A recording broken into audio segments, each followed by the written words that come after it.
Money. I mean, how much is a lot of money to you? Yeah, that's a good question. Have you made, say, millions of dollars? No. Are you a rich man? When you mean rich, what you mean? Do you have a lot of possessions? A lot of money in the bank? Position make you rich? I don't have that type of richness. My richness is life, forever.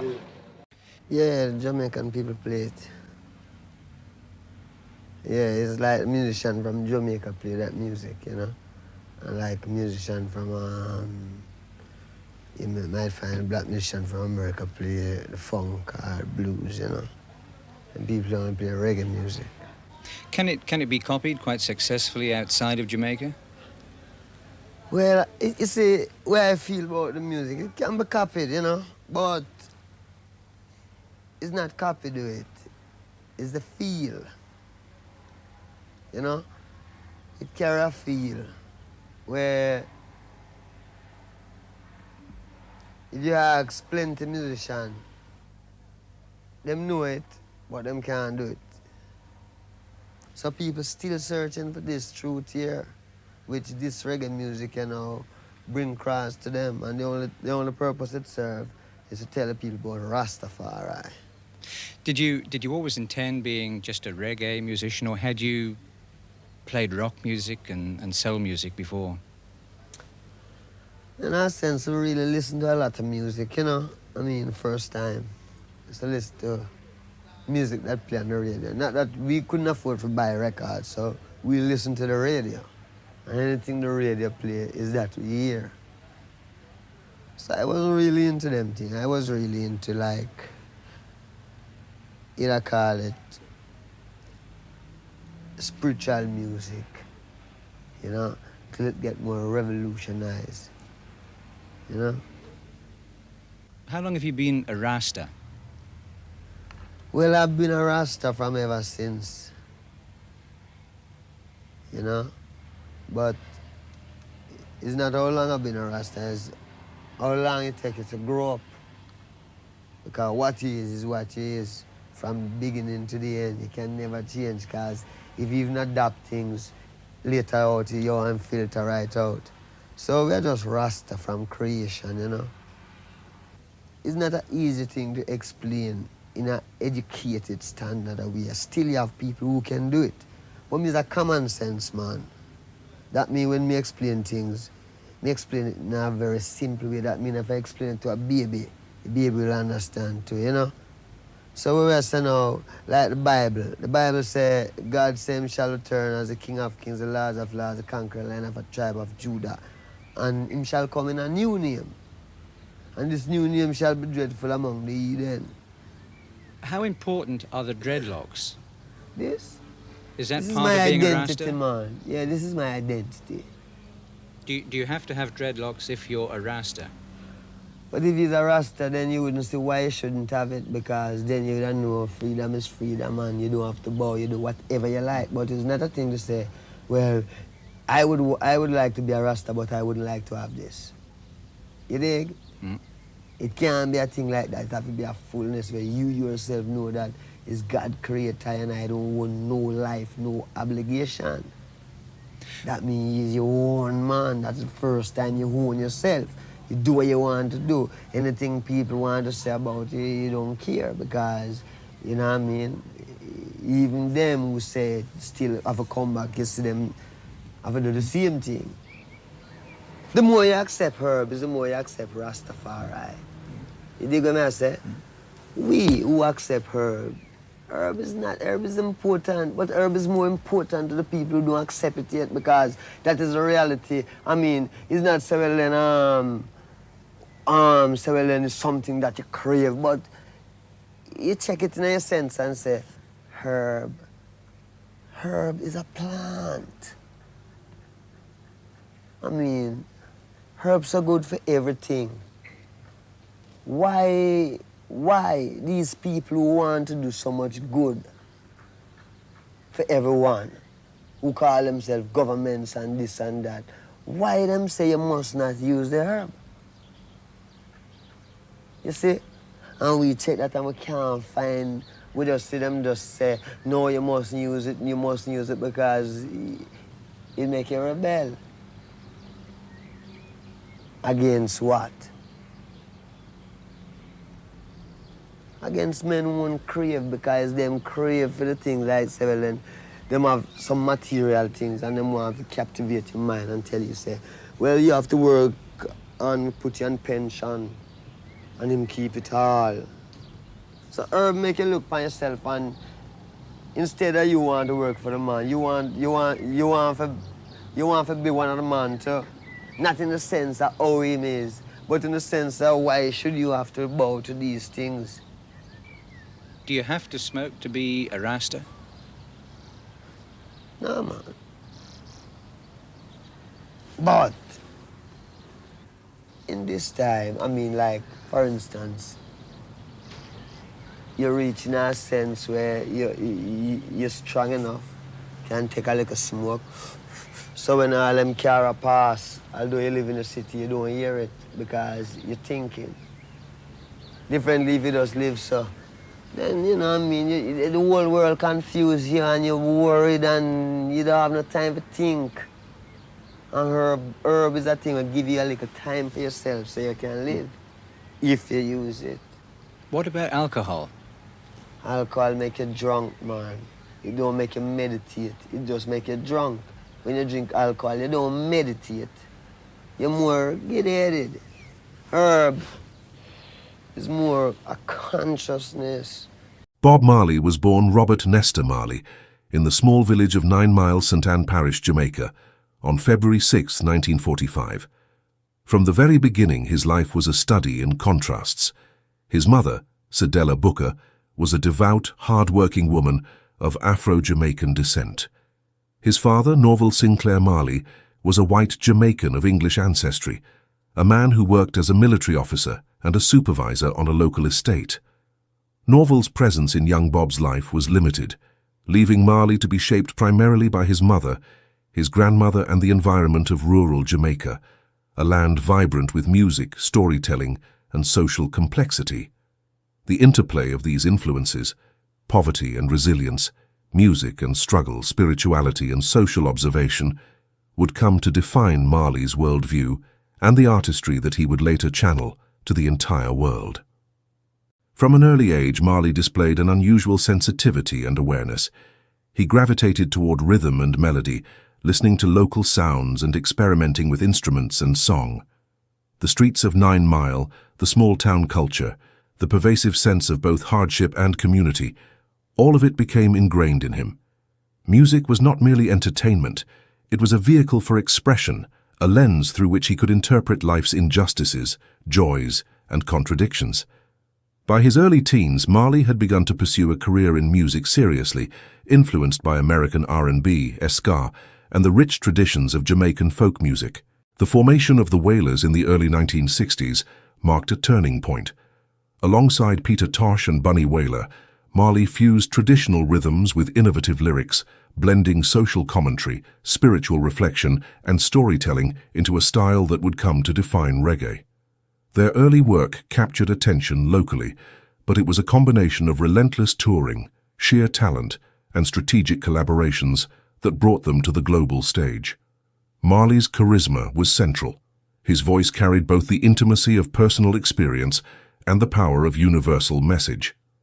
The Wailers were not merely entertainers, they were conveyors of culture, revolution, and hope. As the 1970s unfolded, Marley's fame escalated. He toured internationally, performing in Europe, North America, and across the Caribbean. During this period, Marley was both a musical innovator and a political figure.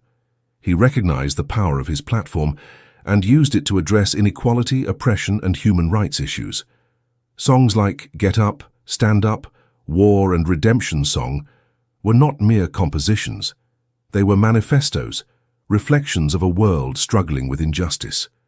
He became intertwined with Jamaica's political narrative, navigating a landscape marked by tension between political parties, civil unrest, and social inequality.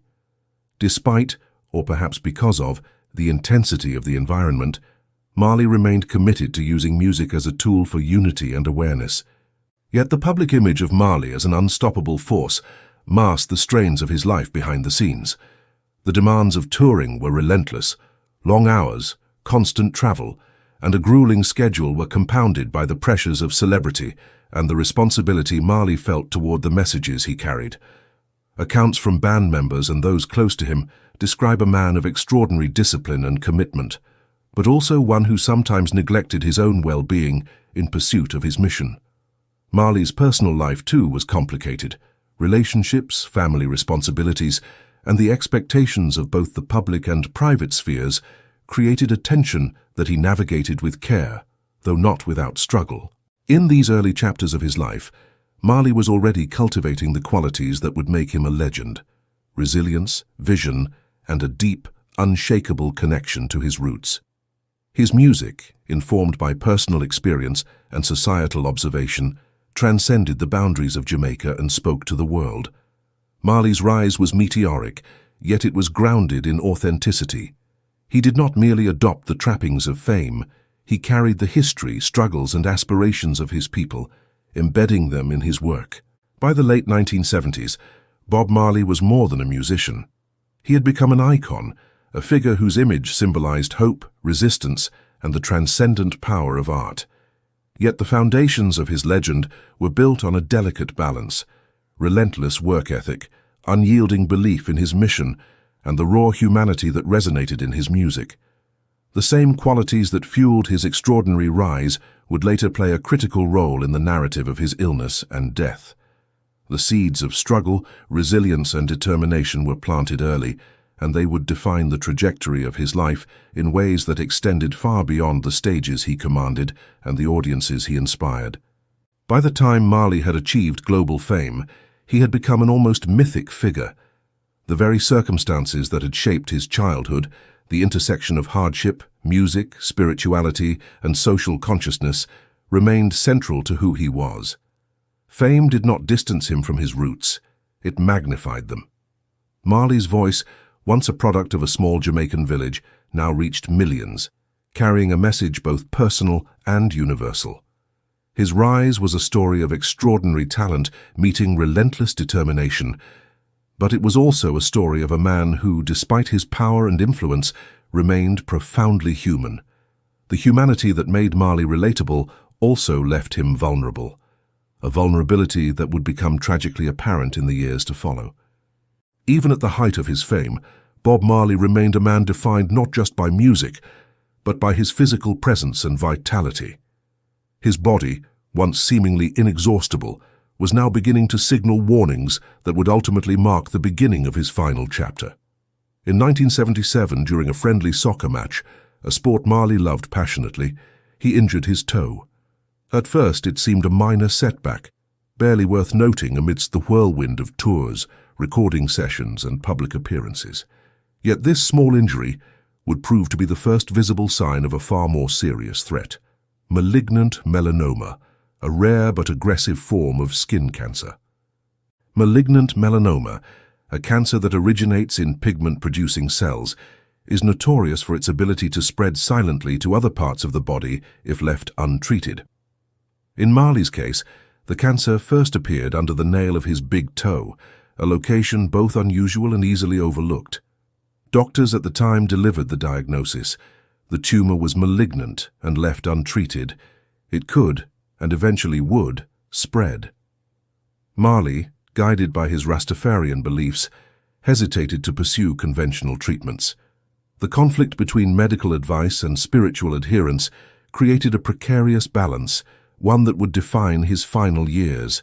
Despite the ominous diagnosis, Marley's commitment to music and performance did not waver. He continued to tour extensively, performing in Europe, North America, and the Caribbean, his voice and stage presence as commanding as ever. To the public, he remained vibrant, dynamic, and untouchable. Those closest to him, however, witnessed the subtle but undeniable effects of his illness. His once boundless energy diminished in private moments. His gait was affected, and there were times when exhaustion threatened to overwhelm him.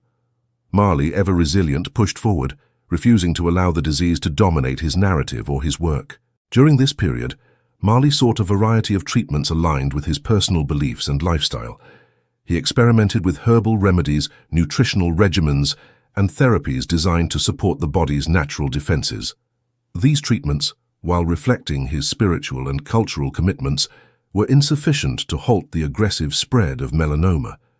Friends and family later recounted the difficult balance Marley sought. He did not wish to compromise his principles, yet he also understood the seriousness of the disease. The tension between faith and medicine created decisions that were as complex as the man himself. By the late 1970s, Marley's condition had progressed beyond the toe.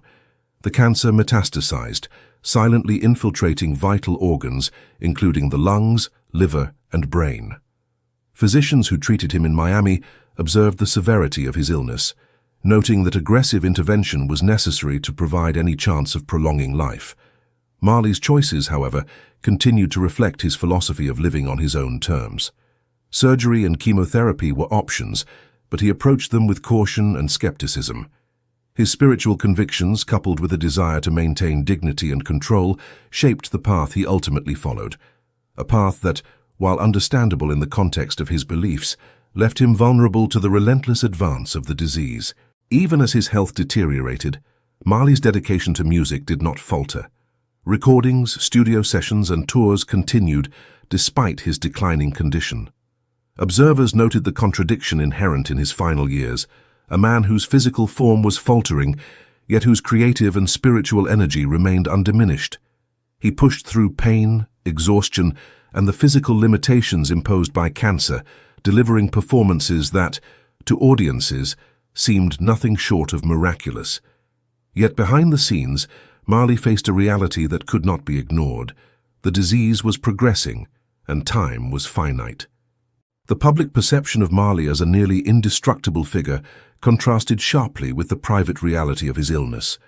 Friends, collaborators, and family members witnessed moments of vulnerability that were rarely seen by the outside world. Marley experienced fatigue, difficulty walking, and episodes of pain, all compounded by the emotional weight of his awareness that his life might be shorter than anticipated. His resilience, while admirable, could not halt the biological progression of melanoma, a disease indifferent to fame, talent, or willpower.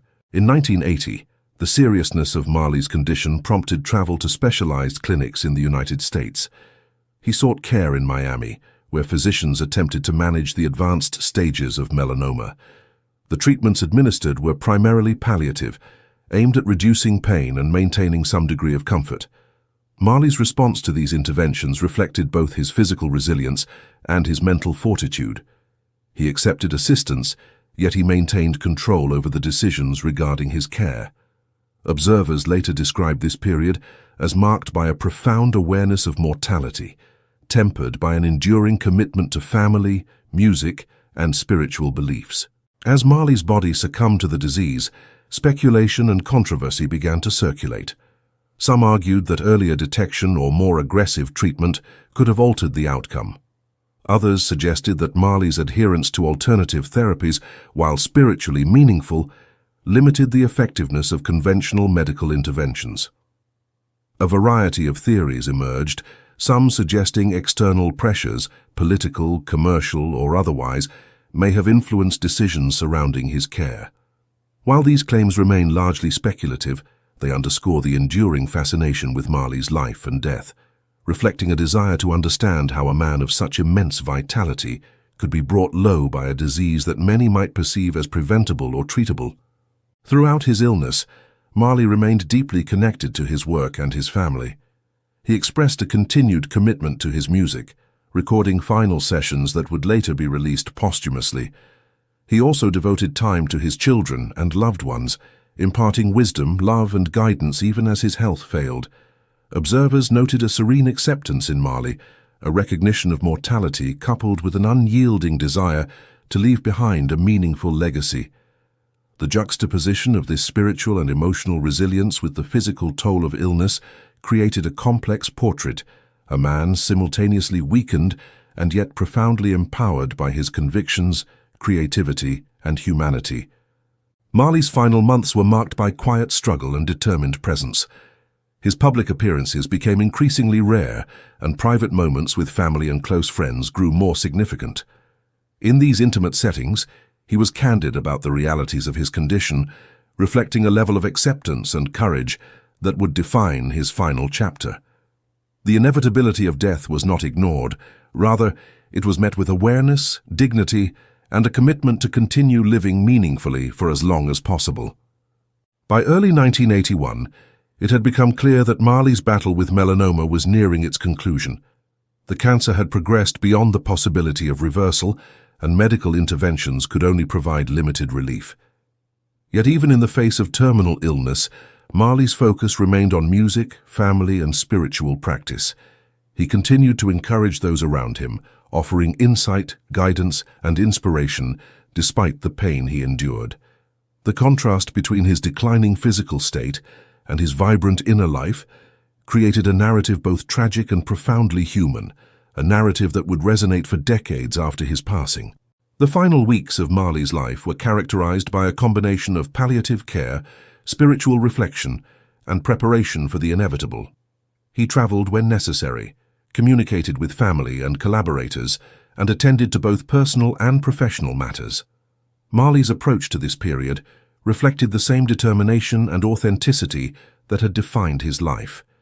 He did not seek to obscure reality, but rather to navigate it on his own terms.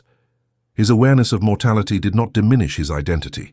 It reinforced it, creating a powerful testimony to the man he had always been, a visionary, a musician, and a human being facing the ultimate challenge of existence.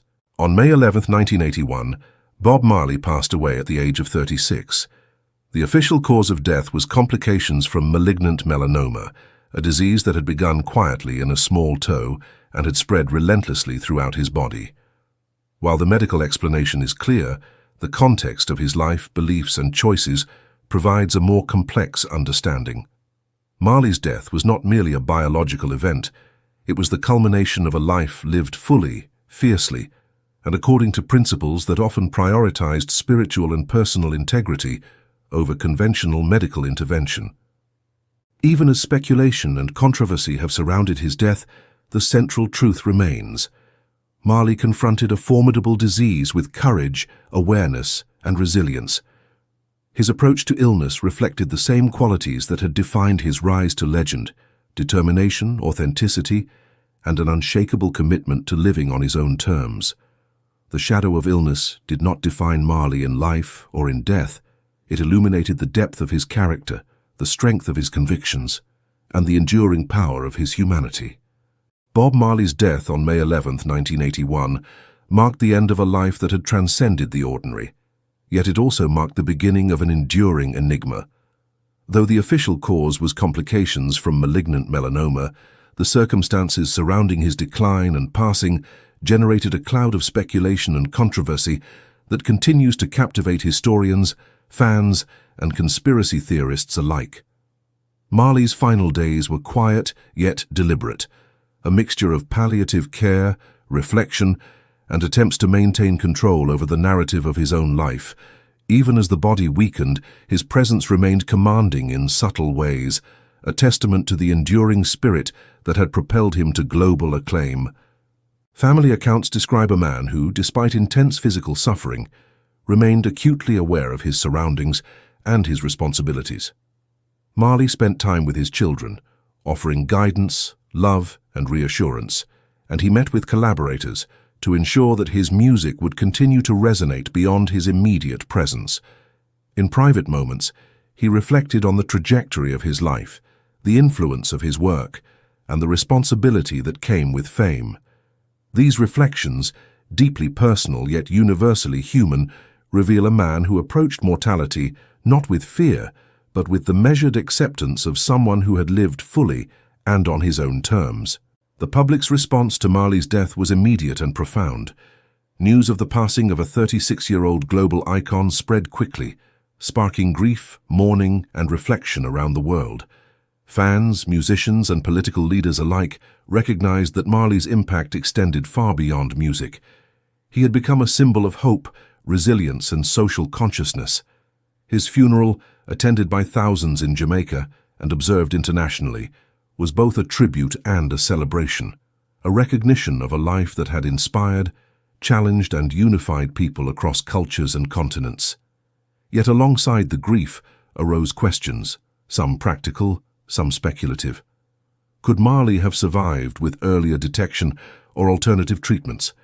Were there external forces, political or corporate, that influenced the trajectory of his final months? Some conspiracy theories emerged almost immediately, fueled by Marley's status as both a cultural and political figure.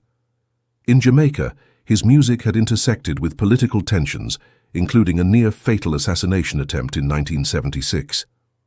Some theorists posited that his death might have been hastened by adversaries seeking to silence his influence.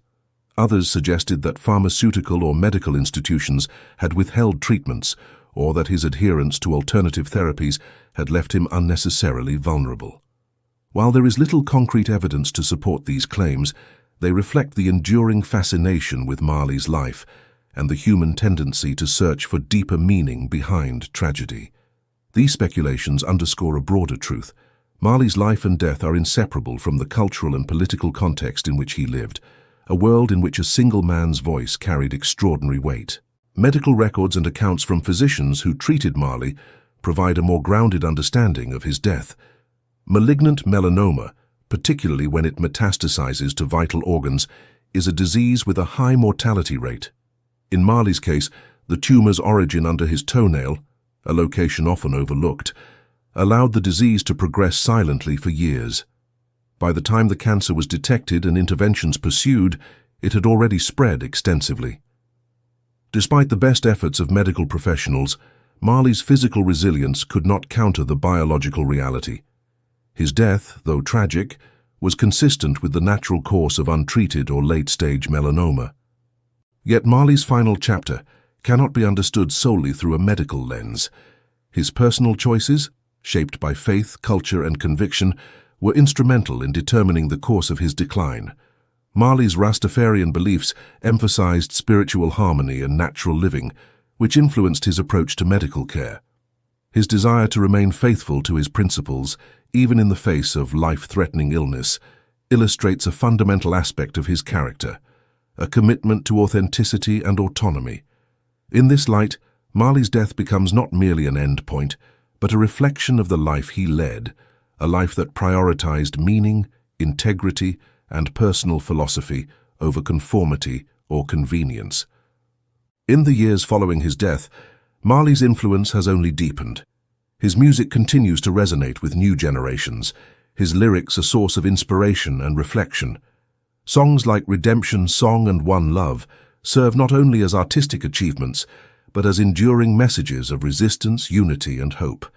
Marley's story, his rise from poverty, his global impact, and his untimely death, has become a narrative of both human possibility and fragility.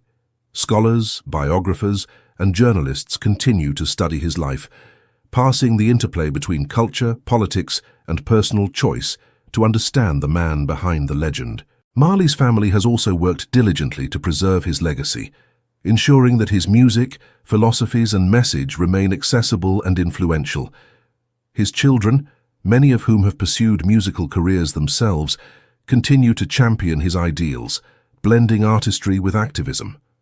The Marley estate, alongside foundations dedicated to social and cultural work, reflects the continuation of Marley's commitment to a world shaped by justice, creativity, and connection. These efforts extend the impact of his life far beyond the temporal constraints of mortality, allowing Marley's influence to persist across decades and continents. Despite the clarity of medical facts, speculation and myth surrounding Marley's death remain a part of his story. The notion of a man larger than life being felled by a silent, relentless disease captivates the imagination. Stories of conspiracies, alternative treatments, and political interference endure not because they are necessarily true, but because Marley himself was a figure whose presence inspired awe and intrigue. To many, the mystery of his death is inseparable from the legend of his life. It is a reminder that the end of a human life rarely concludes the narrative of its impact.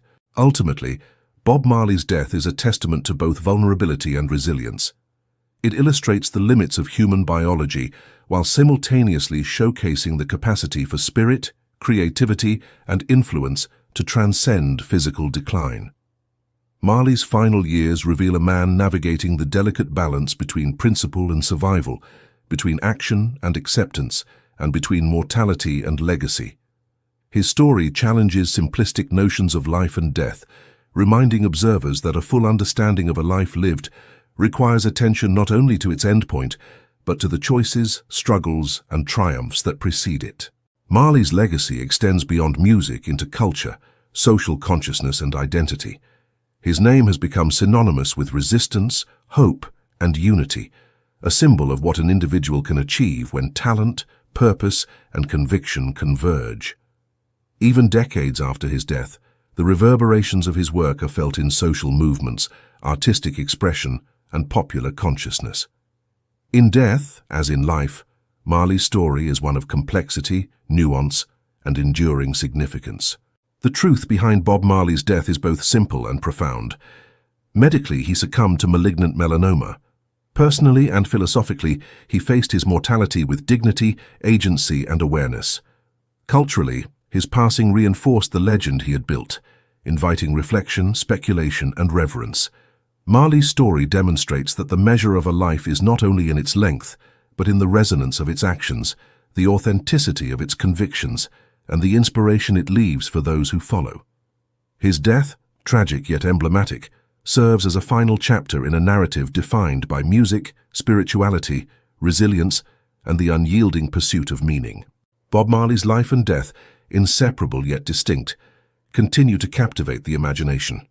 His story is a reminder that human achievement is inextricable from human fragility, and that the greatest legacies emerge not despite mortality, but often in intimate conversation with it.